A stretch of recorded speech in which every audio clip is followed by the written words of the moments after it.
नमस्कार भाग्यदर्शन कार्यक्रम को आपण मानक बहुत बहुत स्वागत करुच्ची मु जशोसी प्रज्ञा। आज आम कथा द्वितीय भावर अधिपति जदि पंचम रही ये अत्यंत शुभ जोग। ये होती माँ लक्ष्मी और सरस्वती जोग।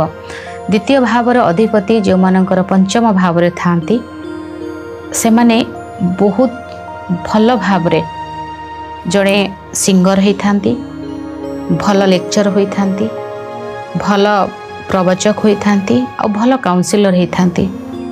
जो मानकर द्वितीयाधिपति पंचम थांती ना एमाने विशेष भाव पाठ पढ़ारे बहुत भल करी थांती।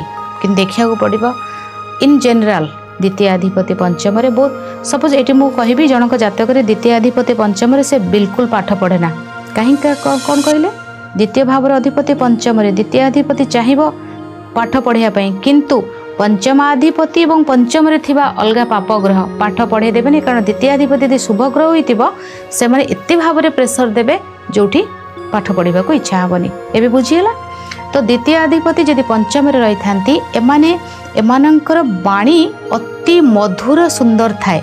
एमानंक कथारे रोग भल हो एत मधुर कथा एमाने कही थांती। एमाने विशेष भाव एमानंकर संतान बहुत भल होती। एमानंकर धनर संपत्ति जहाँ इनकम करती एमाने सबू तांको एजुकेशन रे आगो को बढ़िबारे खर्च करती नहले तांको पिला मानक पई एमानंकर बैंक बैलेंस एमानंकर बैंक बैलेंस रो मालिक एमाने नहंती।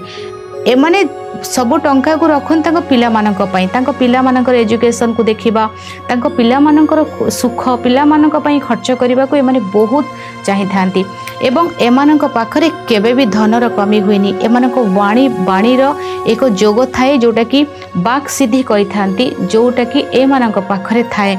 एमाने जेते सत कहिबे जेते स्पष्टवादी हेबे सेते सेमानंक पाखको धन आसीबो आ तांकर पिला माने सेते भल उन्नति करिवे। एटा होची प्रैक्टिकल रिमेडी के करवाटा बड़ कष्ट। आपण सत कहवा स्पष्टवादी हेबा प्रैक्टिकल हेबा एवं स्पष्ट भाव में कथा कहवा धन निश्चय भाव में बढ़ेबा कारण पंचम भाव होची शिक्षार भाव पंचम भाव संतानर भाव एवं एमाने ना तांकर कथा द्वारा मोटिवेट करनेबे कथा द्वारा अन्यर हृदय रे राज करिवे कथा द्वारा एमाने अन्य को हील कर देबे। केते बड़ रोग होई थाउ ना एमाने जदि जहार द्वितीयाधिपति पंचम रे थिबे तांको थरे खाली आपणकर रोग कष्ट पीड़ा विषय कहे से मैंने एमती चुटकी पूरा ब्रेन वाश करदेवे।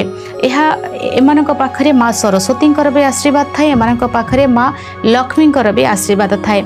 एम सब बेले चाहिए कि मुझे जहाँ करुच्ची मो छुआ करुच्ची मो पिला करुच्ची एमानंकर बयस जेते हेइथिबो ना कहीं एमाने तांको पिला माननकु खर्च करदेवे ना माने निजर खर्च को से माने देबे। पिला माननक बयस सब 60 वर्ष हो जाइए 50 वर्ष हो जाइए से कहे ना मोर टंका मो छुआ माने खर्च करंतु मोर छुआ माने तांकर 50 वर्ष रे भी तांकर छुआ को से कहे 5 वर्षर पिला माने पिला प्रति तांकर दुर्बलता बहुत थाए। एमाने बहुत भल पाठ पढ़ता एमानक भितर बहुत नॉलेज थाए। एमाने ग्रुप रे लीडरशिप कार्य बहुत भल भाव में करि परिबे। टाइम रे मीटिंग जिबे टाइम रे ऑफिस रे पहुँचे टाइम रे सब कार्य करथांती समस्त कार्य रे एमाने बहुत सारा लॉयलिटी एमानक पाखरे बहुत थाए। एमानक पाखरे पब्लिक कांटेक्ट मध्य बहुत थाए। एमानक पाखरे पब्लिक कांटेक्ट रे माने रही थांती विशेष भाव में बहुत सुंदर जोग। आज समय हो जाइए भाग्यदर्शन कार्यक्रम को ये रखुची विदाय नौची नमस्कार।